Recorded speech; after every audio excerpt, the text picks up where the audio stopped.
Oscar, a palavra é sua e hoje ele estará falando com o tema de hoje. Hoje estarás comigo no paraíso.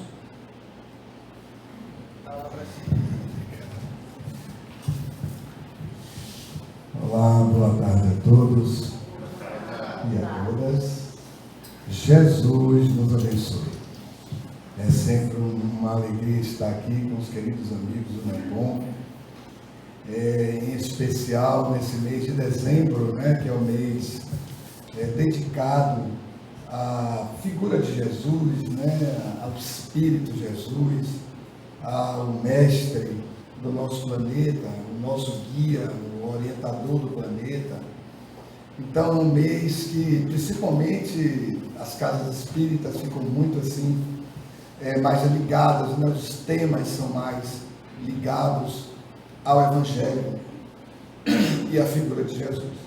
Então, vamos aproveitar essa vibração toda no planeta, porque, claro que o número de cristãos já é bem reduzido em relação a outras crenças, se somarmos o planeta todo, mas ainda é um número muito significativo. E Jesus, mesmo entre os não cristãos, ele tem a sua consideração, a sua importância de entendimento. Então, hoje, nós vamos fazer algumas breves reflexões sobre uma passagem que está no Evangelho de Lucas, e só Lucas se refere a ela, que é a passagem onde, na crucificação, um dos ladrões, o chamado bom ladrão, como ele ficou conhecido, ele pergunta a Jesus se estaria ele com Jesus no paraíso, E Jesus, então, diz a ele, garante a ele isto, Sim, hoje mesmo estarás comigo no paraíso, Então, essa é uma afirmação bastante polêmica. Há quem diga que Jesus não disse isso, Isso é bem porque os outros evangelistas não se referem a isso.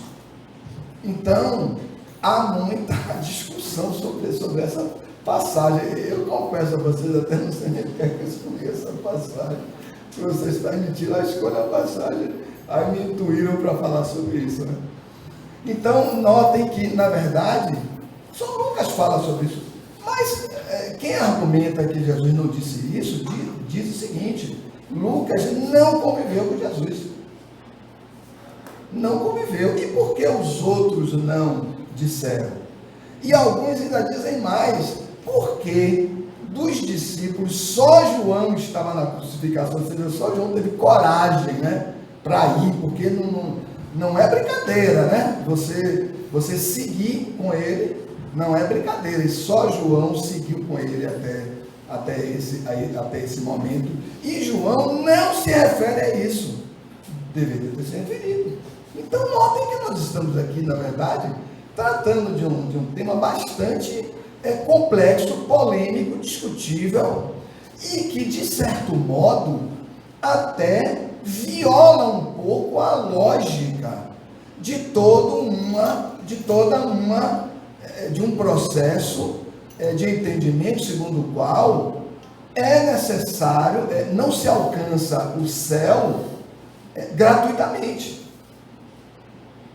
Então é disso que nós vamos falar hoje aqui, vamos tentar construir essa ideia aqui, juntos, para nós percebermos em que ponto estamos nos movimentando. E vejam, você abriu o Evangelho ao acaso, E notem, eu estava ali ouvindo a mensagem do Evangelho, e notem como essa mensagem, de certo modo, ela tem um pouco a ver com o nosso tema.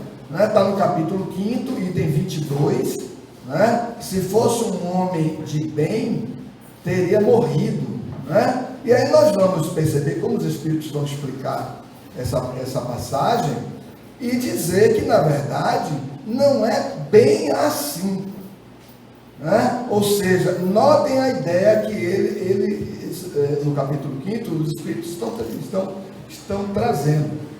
Ora, só deixa o corpo físico aqueles que têm as credenciais para deixar o corpo.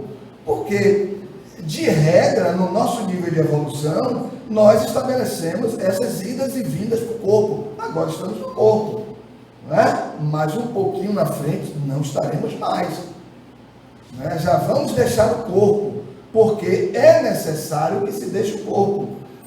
Todo aquele que de algum modo cumpre sua missão está autorizado a deixar o corpo, né? Então é isso que ele está dizendo, para que nós estejamos atentos, né?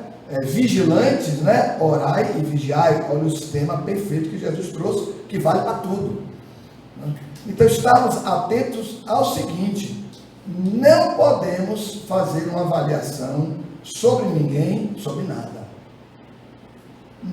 Não podemos, nós não podemos fazer isso.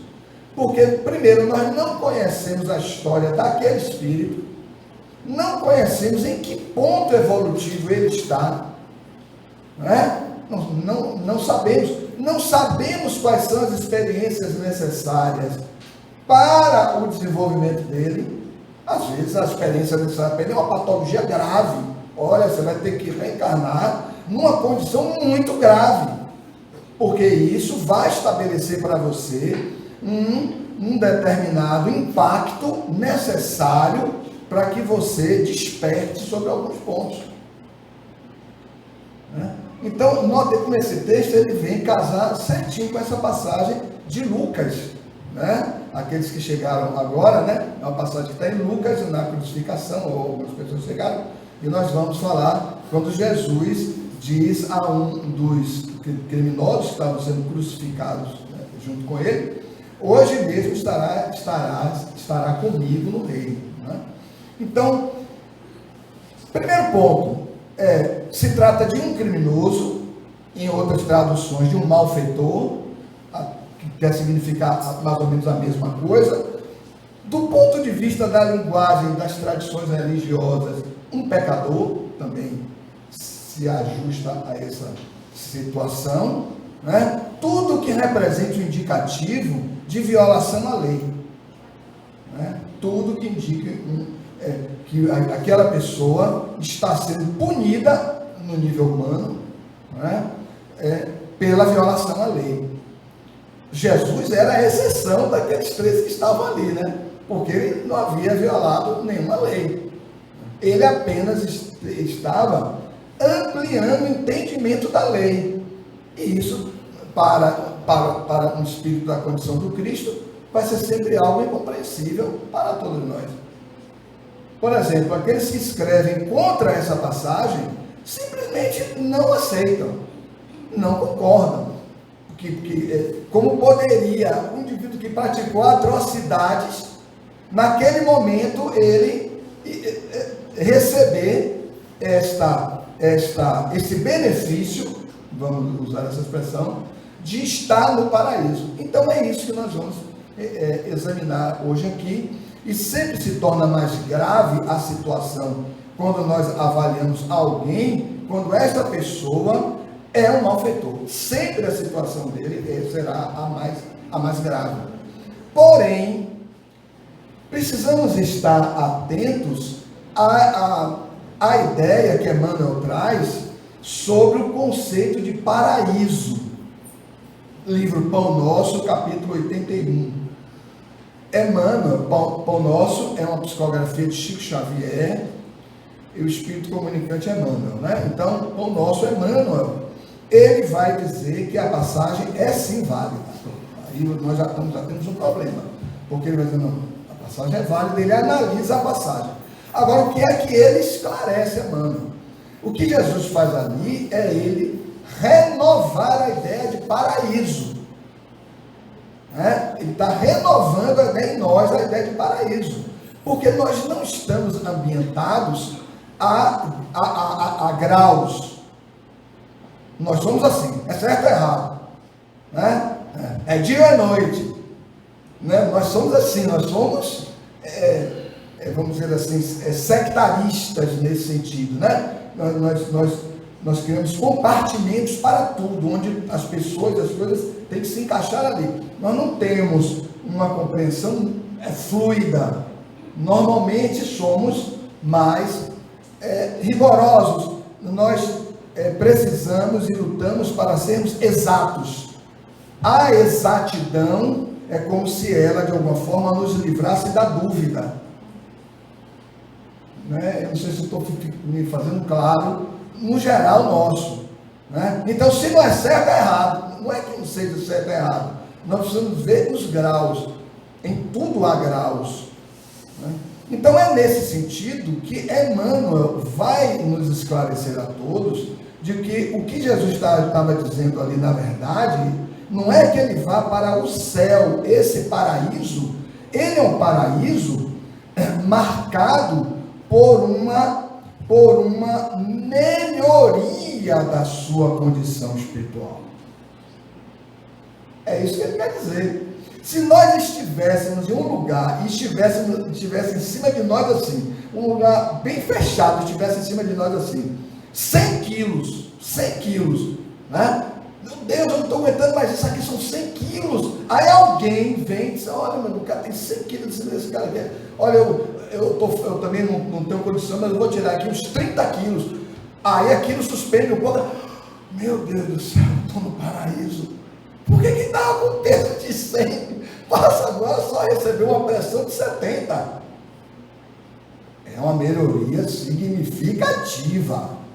É uma melhoria significativa. Vejam os casos de obsessão graves, obsessões graves.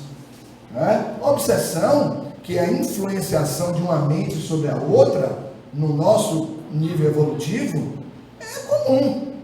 É muito comum. Todos nós estamos, de alguma forma, influenciando alguém ou sendo influenciado por alguém. Os nossos processos obsessivos, de regra, no nosso nível evolutivo, eles são quase que recíprocos, principalmente em vínculos onde as pessoas levam muito tempo juntos, etc. Então, há muitas influenciações recíprocas. Então, pensemos nos processos obsessivos. Quando nós sofremos ou conseguimos um pequeno alívio, você sente o alívio. Poxa, essa noite eu dormi. Já não dormia há meses. Tem pessoas que não dormem há anos. Não, essa noite eu dormi. Eu digo isso porque eu já trabalhei com pessoas que estavam em processos assim. Que não era algo significativo. Então, é como a pessoa diz assim, poxa, eu tirei um peso. Parece que eu fiquei mais leve com os passes que tomou, com a leitura edificante recomendada pela Casa Espírita, pelo atendimento da reunião mediúnica, o atendimento desobsessivo, a orientação para a mudança da conduta, o processo de autoconhecimento, tudo aquilo que nós já conhecemos aqui no Núcleo Espírita, que são os processos de tratamento da obsessão. Há um alívio. Jesus até fala isso, Se um espírito imundo, um espírito impuro, é retirado de alguém, e se aquela pessoa, durante o período que aquele espírito sai, e vai estar em terrenos áridos, etc., se ele não renova a casa, como Jesus se refere, então aquele espírito retornará com 7 piores do que ele. Então imagine que situação, é uma situação grave, porque se trata de uma oportunidade vilipendiada, uma oportunidade desperdiçada. Então, é como se Jesus quisesse dizer, a situação terá que ser uma dor, terá que ser um pouco mais grave, para que na dor haja um despertamento, haja uma sensibilidade, que é o caso. Esse espírito, quando estava ali no estertor, nos momentos finais daquela encarnação, ele faz um movimento de mudança. E é isso que nós precisamos criar uma fixação e derramar o nosso olhar sobre essa questão. Jesus conta aquelas parábolas todas e nós vamos decodificando as parábolas e vamos percebendo o quanto Jesus vai rompendo com os padrões normais, naturais, humanos, de uma lógica humana, de uma lógica material. Ele rompe parábola dos trabalhadores da última hora. Mas como eles trabalharam a última hora e eles são remunerados primeiro? E na remuneração eles recebem um denário igual a quem trabalhou nas primeiras horas. Deve ser justo. No nível humano óbvio, no nível humano sim. Mas do ponto de vista espiritual, não é. Então notem como ele rompe com essa quantificação. Que pastor conduzindo 100 ovelhas pelo deserto, em dado momento, ao longo daquela caminhada, para, conta as ovelhas e percebe que está faltando uma. Então ele deixa as 99, imagine, quem vai deixar as 99 aqui? Não levanta a mão. Ele deixa as 99, volta no caminho, veja, você vai correr o risco de perder a 99, volta no caminho, até encontrar a ovelha que se perdeu, põe a ovelha nos ombros, e vai onde estão as outras, e todos lá se confraternizam e se alegram.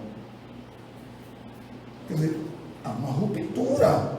Eu acho que é melhor deixar essa uma lá, perdida, eu estou aqui com 99. Então notem como ele iguala em importância, não é em número, mas em importância, 99 a 1. Isso é uma ruptura brutal. Isso é uma ruptura brutal. Então nessa passagem, Emmanuel vai trazer para todos nós esse esclarecimento. O que Jesus estava propondo era na verdade, uma nova compreensão do que significa o paraíso, do que significa essa condição. Ou seja, ele estava garantindo aquele criminoso, naquele momento, o que? Um estado espiritual melhor. Por quê? Porque ele havia realizado um deslocamento no campo moral. Ele estava arrependido. Notaram essa questão? Ele estava arrependido. Por isso ele estava procurando um estado moralmente melhor. Por quê? Porque ele sabia que fisicamente era questão de minutos da morte dele. Era questão de minutos, porque ninguém vai escapar de uma crucificação. Você só é tirado da cruz depois da morte física, não tem como você sair antes. Então ele sabia disso, mas que se deu um movimento, um despertamento, que é exatamente aquilo que Jesus vai dizer em outro momento, quando ele diz assim: pedi e obtereis. Pedir não é apenas a verbalização de um desejo, de uma aspiração. Pedir é mais que isso. Pedir é um movimento. Pedir é um deslocamento real para uma mudança sincera. Batei e abre-se-vos-á. Notem como ele associa tudo a um movimento. Batei e abre-se-vos-á. Pedi e obtereis. Buscai e achareis. Quem busca, se movimenta. Quem busca, se movimenta. Quem busca, vai ativar as suas potencialidades, as suas capacidades, os seus recursos. E à medida que nós nos movimentamos evolutivamente, e ele faz um pedido direto. Olha que coisa interessante. Olha que coisa interessante. Ali, o que aconteceu com ele? Ali ele teve uma dilatação do senso moral. uma dilatação do senso moral. Questão 754 do Livro dos Espíritos. Quando Kardec vai tratar da crueldade, lembram disso? Kardec vai falar, olha, começa a falar das pessoas difíceis, criminosas, etc. Aí tem um monte que ele fala, e os que agem com crueldades? Estes não têm senso moral. Aí os espíritos dizem a Kardec, não, amigo, nunca diga que não tem senso moral. Porque todos têm senso moral. Diga, o senso moral neles ainda está embotado. Quer dizer, bem reduzido, algo embrionário, por assim dizer. Mas os fatos da vida, as experiências a que eles serão submetidos, farão com que ele tenha esticado, ampliado, enlarguecido esse senso, que é o que acontece com todos nós. Nós crescemos pelas experiências a que somos submetidos, porque estamos na encarnação. Para isso. Nós estamos na etapa mais difícil do processo evolutivo. É essa etapa que nós estamos agora. Né? A etapa de provas e expiações é a mais difícil. As outras, quando nós efetivamente escolhermos o bem, nós vamos andar rapidamente. Né? Virar a etapa de regeneração, que é a etapa onde nós já, com firmeza no bem, faremos o quê? O processo de reciclagem, né? Regenerar, o que é regenerar? É renascer de si mesmo.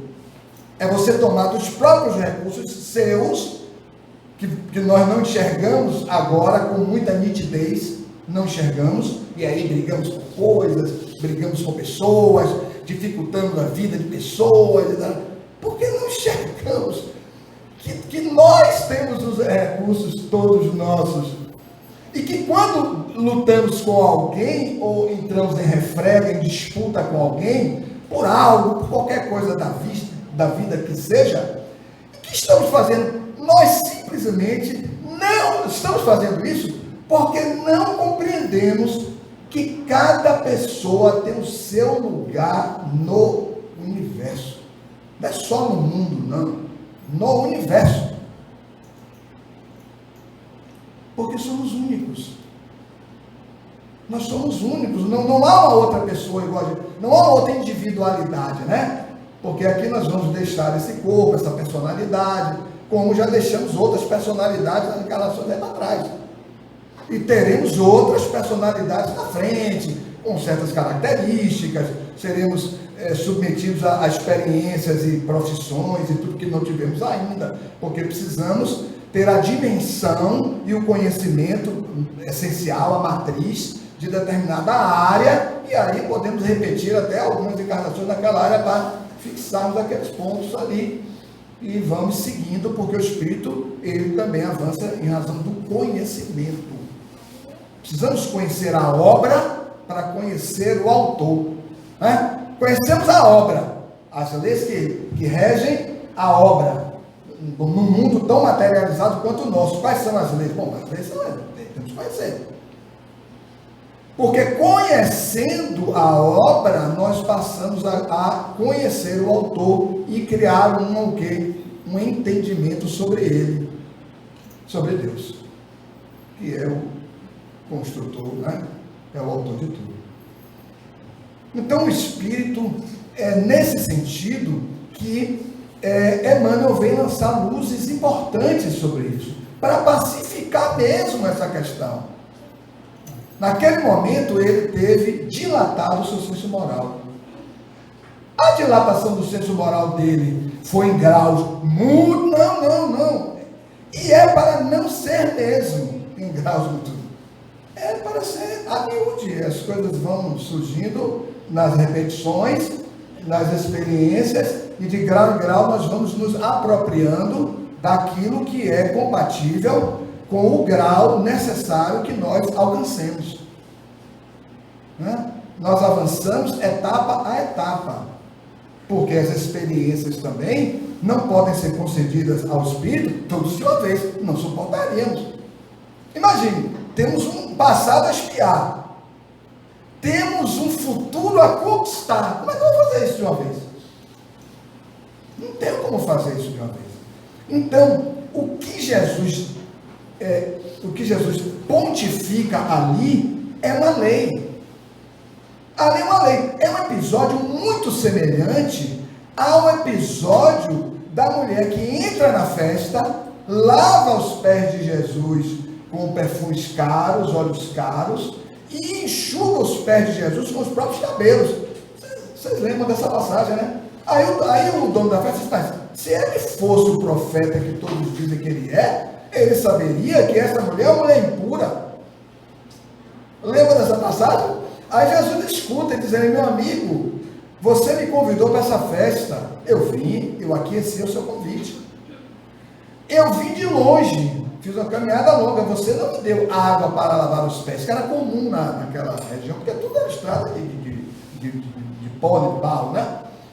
Você não me deu, mas essa mulher entrou, lavou os meus pés, enxugou com os cabelos. Mulher, porque você muito amou. Notem que é um outro ponto. Porque você muito amou, os teus pecados estão perdoados. Mas notem, não era Jesus que estava perdoando os pecados dela. Ele não pode fazer isso, porque tem uma lei. Ele não pode violar a lei. Ele estava vendo descortinar diante dos olhos dele a própria lei em relação a ela, que se dá em relação àquele também que estava sendo executado junto com ele, porque ele fez um movimento para o crescimento. Todas as vezes que nós nos mantivermos inertes evolutivamente, as experiências, vem as encarnações, sai de encarnação, entra em encarnação, volta em encarnação, sai de encarnação, até que a gente tome a decisão, que não pode ser uma decisão baseada em nada dogmático. Tanto que a tese espírita não é uma tese salvacionista. A casa espírita não salva ninguém, não há salvacionismo espírita. O lema espírita qual é? Fora da caridade não há salvação. A caridade quem pratica é o próprio indivíduo. E aí os espíritos, na questão 886, vão dizer sinteticamente 3 núcleos de conduta que representam essa caridade. Né? Então, observemos que não há nenhuma incompatibilidade com a proposta da lei, com aquilo que Jesus trouxe, né? Mais o que? Um deslocamento evolutivo, marcado pelo arrependimento. Se nós analisarmos o livro O Céu e o Inferno, na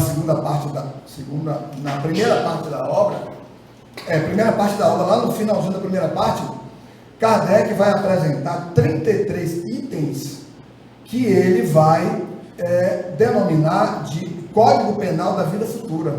São 33 itens. E lá, mas o 33º item é uma espécie de síntese de tudo, né? Mas ele vai falar exatamente que há 3 núcleos de movimentação evolutiva. Primeiro, o arrependimento, que é o que ele estava fazendo naquele momento. O arrependimento, olha aí, a expiação, quer dizer, o reencontro com tudo que ele havia praticado, né? Ele teria que voltar para isso, né? Ele teria que retornar para isso. E a reparação, olha que coisa interessante, né? Então todos nós que somos habitantes da categoria do mundo de provas e expiações, estamos nessa condição. Mas será que nós estamos num processo de arrependimento? É uma interrogação, isso é particular de cada pessoa. O que estava na cruz, sim, Jesus identifica verdade no que ele dizia. Sim, sim, hoje mesmo estarás comigo no paraíso. Alguns autores dizem, ó, está faltando uma vírgula. Em verdade eu te digo, hoje, vírgula. Quer dizer, não está dizendo hoje. Estarás, quer dizer, um dia no futuro, que ninguém sabe quando é. Porque você põe a vírgula, você muda todo o sentido da expressão. E que eu particularmente, e Emmanuel, diz isso, não há vírgula. Estarás hoje. Por quê? Porque ele fez um movimento evolutivo. Amigos, pedi e obtereis. Alguns dizem, não, mas para pedir e obter tem que ter mérito. E ele não se deslocou? Se ele se deslocou, ele tem mérito. O que é mérito? Mérito é toda a ação elevada, toda a ação superior no bem. Mas ele não fez nada para ninguém. Não, fez para ele. Ama o próximo como você se ama. Naquele momento ele pretendia o melhor para ele. Tanto que Emmanuel diz assim, o que Jesus assegurava para ele era uma nova definição de paraíso, na qual ele experimentaria uma condição espiritual melhor. Não é ideal, não é perfeita, não é máxima, mas melhor. É como o indivíduo que estava com 100 quilos em cima dele, agora só tinha 70. Então, às vezes, é importante a gente compreender como todas as coisas, do ponto de vista evolutivo, elas realmente se dão de modo lento. E tem que ser lento mesmo. O espírito vem ao corpo, porque esse nível vibratório aqui é um nível lento, é um nível quase parado. Nós, espírito, somos. Mas no corpo é lento. É tudo lento. É tudo brigado, é tudo lutado, é tudo conquistado. O corpo adoece e você acha que vai morrer e piora. E olha, meu amigo, não passa de hoje. Aí você não morre. Aí você continua no corpo. Melhorou. Então, meu amigo, agora tome experiência em cima dele.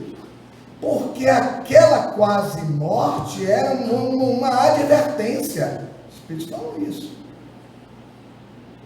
Situações graves, chega a porta da volta, tchau, amigo. Acorde aí. Porque a experiência ajuda. Durante o sono, somos instruídos.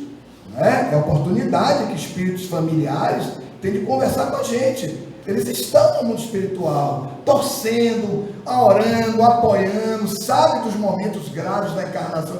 Eles sabem. Eles só não puderam vir conosco. Alguns até reencarnaram conosco. Puderam reencarnar. Mas uma leva significativa deles teve que ficar lá. Você não todo mundo foi reencarnar?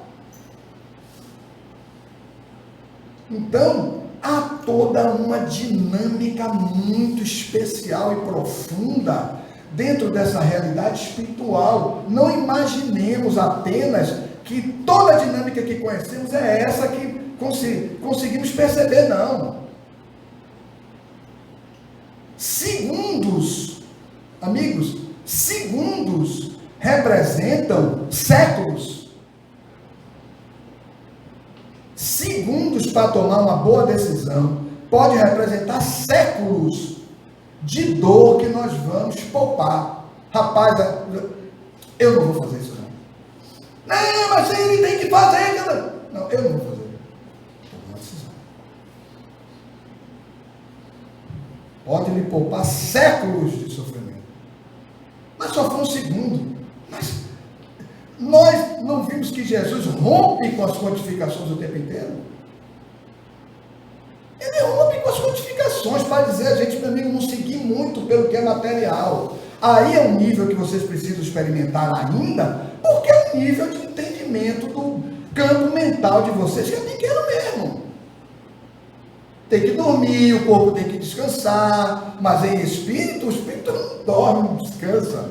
Né? Os espíritos falam isso, né? André Luiz fala isso. O descanso do mundo espiritual é naquele momento que você não tem uma atividade específica. É como se fosse algo quase que mental. Olhar o rio, as plantas, as flores, ver a beleza das almas mais elevadas que visitam as colônias, e elas vão dar aulas, né? Elas vêm de níveis muito mais avançados. Aí você vai estar com aqueles espíritos de uma vibração elevadíssima. Enfim, é a beleza que tem no mundo espiritual e a possibilidade que nós temos de integrar equipes e equipes que vão realizar trabalhos aqui no mundo físico, no campo físico. Aí vamos pedir aos médiuns: poxa, me ajude, eu preciso trabalhar bastante. Aí o médium disciplinado: como é que eu não vou lá hoje não, sabe? Aquelas coisas todas, e o guia, né? O espírito diz: não, eu preciso trabalhar, e esse cara não quer se disciplinar, e etc. Todos esses conflitos, esses dramas que nós temos, porque ele não pode reencarnar. Ele não está podendo, as condições não são para ele reencarnar ainda, ele não tem condição. Porque quem tem que reencarnar com ele não reúne as condições ainda. Então não vai resolver o problema dele, porque há uma engenharia. Ele já despertou e precisa promover reparações no mundo físico. Não é lá não, que lá é fácil. É no mundo físico. Resultado: ele precisa do médium. Ele precisa do médium. Essa casa aqui tem um guia, tem um orientador espiritual. A casa dos orientadores espirituais. Estão lá, estão trabalhando, estão torcendo, estão zelando por cada médium, por cada pessoa, intuindo os dirigentes, etc, etc, etc, dando proteção, naturalmente. Mas é óbvio que não vai retirar a pessoa das experiências que ela tem que viver. Não seria proteção, seria uma intervenção. E aí o livre-arbítrio está violado. Não se viola o livre-arbítrio, porque a lei é de liberdade, e a expressão máxima da lei de liberdade é a liberdade de consciência. Então, amigos, nós estamos percebendo o quanto, nessa passagem, o quanto ela guarda de profundidade, o quanto ela se conecta com tudo. Naquele momento, o que ele constatou?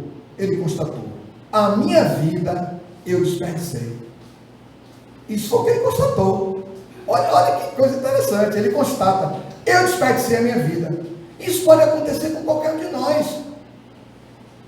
Ele praticou um único ato que era possível ele praticar naquele momento. Ele praticou o ato máximo. Ele estava crucificado. Será que ele podia sair da cruz e começar a ajudar pessoas? Não pode. Em algumas poucas horas ele já ia desencarnar. Então era o máximo que ele podia fazer: se arrepender. Ele fez o máximo. Mas nós que não estamos crucificados, né? Nós não estamos crucificados.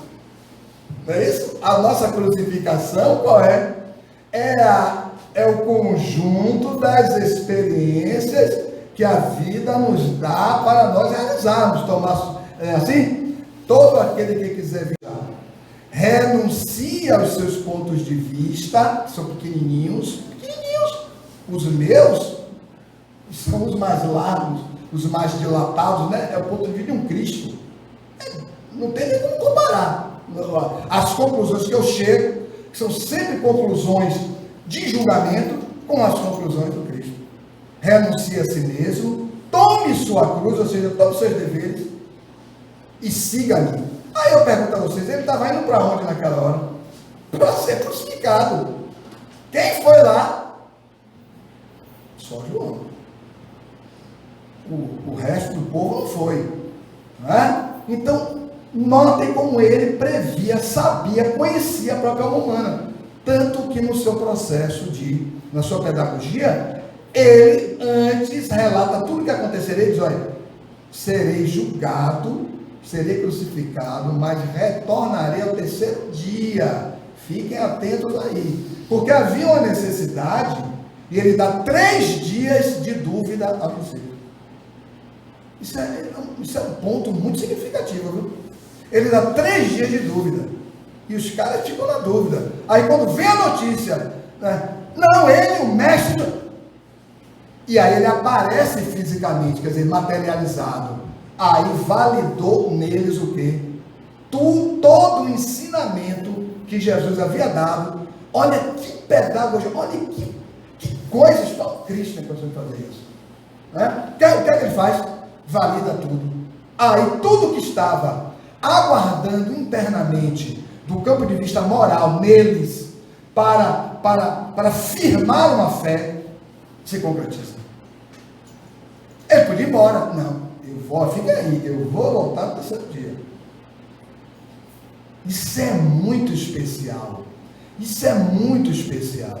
Porque naquele momento eles venceram a influenciação da vida corporal.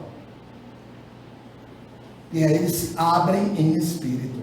E aí começam a pregar, começam a realizar curas, começam a atender pessoas. Aí é um ministério do bem, como se diz, né? Na terra. Se inicia esse ministério do bem na terra.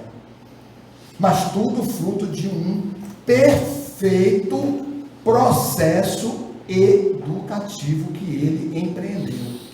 E sabia que ali, em cada passagem, né, onde ele ministrou o amor, porque o amor está em todas as passagens do Cristo. Nós é que não temos condições de enxergar. Por exemplo, nessa que estamos examinando brevemente hoje, o amor está presente. Está presente em toda. Nós aqui não. Mas onde é que está o amor aqui nessa passagem? Não, eu não entendi onde é que está o amor aqui. Está assim. Porque o amor, ele tem toda essa dinâmica da sua manifestação. Mas nós não captamos, nós não ampliamos o nosso senso moral. Se você dilata o seu senso moral, você capta e percebe. Aqui tem o amor. Aqui eu estou conseguindo ver o amor nisso. Né? Até conseguirmos ver o amor na dor. Que Leon Denis fala brilhantemente no livro Problema do Ser, do Destino e da Dor. Que é uma aula brilhante que Leon Denis dá, juntando, né, o ser, a individualidade, o conjunto do que fomos, do que somos, o destino, e aí trabalha a lei de causa e efeito, né, conforme se escolhe, conforme se estabelece o destino. A escolha, o destino está na escolha, né, e a dor. Então, ele percebe naquele momento que ele desperdiçou a vida. Mas ele ainda está na vida. Olha como o Espírito sabe.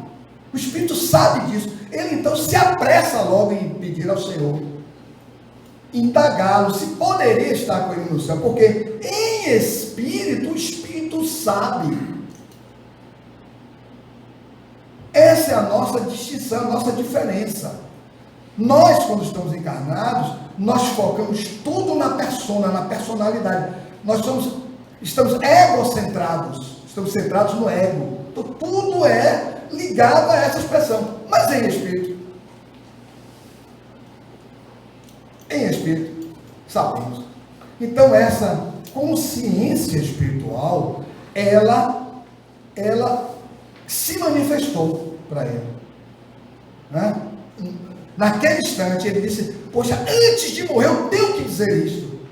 Como ele teve a coragem, a vontade e a verdade de dizer, Jesus reconhece imediatamente. Ele diz, não, hoje mesmo você estará numa condição espiritual melhor, menos penosa. Porque como ele estava ali, era muito penoso. E ele sabia que Jesus era a vida. Como o próprio Jesus se autodenominou, na impossibilidade do ser humano fazer uma descrição, uma identificação de que era Jesus. Ele mesmo teve que fazer. Eu sou o caminho, a verdade e a vida. E ninguém chegará ao Pai senão através de mim. Então, naquele momento, ele reconheceu, eu estive morto o tempo inteiro na vida física e agora eu quero pedir a vida àquele que é a expressão da vida, que é Jesus. Então, amigos, eu queria deixar essas breves reflexões sobre esse tema, lembrando em especial a passagem que está em Lucas de novo, capítulo 15, versículo 7, onde ele vai dizer assim, reproduzindo a expressão de Jesus, que ele vai dizer assim: há mais alegria no céu. Olha que coisa interessante, né? Há mais, validando exatamente aquilo. Os críticos não olham muito isso. Se fixam tanto na crítica, esquecem de fazer a interpretação sistêmica de tudo que Jesus disse. Há mais alegria no céu em um pecador que se arrepende do que em 99 justos que não precisam de arrependimento. E isso ele diz depois de narrar a parábola da ovelha perdida, que nós falamos brevemente lá no início do nosso trabalho hoje, né? O pastor que conduzia 99, né? 100 ovelhas e uma se perdeu. E logo após a parábola ele diz isso: em verdade vos digo, há mais alegria no céu quando um pecador se arrepende, que é, olha o tema que nós estamos trabalhando aqui agora, se arrepende, mais do que 99 justos que não precisam de arrependimento. Quer dizer, valida isso que Lucas escreveu, os outros termos escreveram, mas ele escreveu, né? Então, amigos, eu queria deixar então essas reflexões para todos nós, né? E obviamente para que nós busquemos o contato com o nosso arrependimento, porque não estamos crucificados, né? Que bom, né? Mas estamos diante das cruzes no sentido de tarefas, e tarefas podem representar pessoas, compromisso com pessoas, né? Isso pode representar um compromisso com as pessoas, um compromisso profissional, que também é com pessoas, mas os compromissos com familiares, para nós podermos o quê? Retornar e ir a eles, para pedir perdão a eles. Não, mas você não conhece a história, Oscar. Uma grande me disse isso, né? Você está falando isso em uma entrevista, é porque você não conhece a história. Aí eu disse à pessoa assim: e você conhece? Claro que eu conheço, é minha irmã. Eu digo: mas você conhece dessa? Você conhece das outras vidas? Você não conhece ou não se lembra das outras vidas. Mas de qualquer forma, eu dizia à pessoa, nunca se esqueça, o perdão é um alívio. Sheila diz isso, né? Psicografia de João Nunes Maia. O perdão é um alívio. Como o seu coração está muito pesado, alivie o seu coração. Não guarde ódio de sua irmã. Se a pessoa foi pedir perdão à irmã ou não foi, é uma decisão que ela deve ter tomado por lá, né? Então, amigos, eu queria deixar essas reflexões, desejar um Feliz Natal a todos, né? De um Jesus sempre renovado em nós, o Natal de Jesus, né? Mas, não sempre o Natal, não, mas um Jesus renovado em nós, a partir das lições que o Espiritismo nos faculta, né? Vejam como vimos uma mensagem belíssima lida na abertura do nosso trabalho, como o Evangelho é rico, né? Ampliando a nossa percepção e o nosso entendimento sobre todas as situações da vida. Então nós podemos visitar a vida com novas luzes, e uma luz será sempre nova, maior e intensa quando ela estiver envolvida no amor. Muita paz.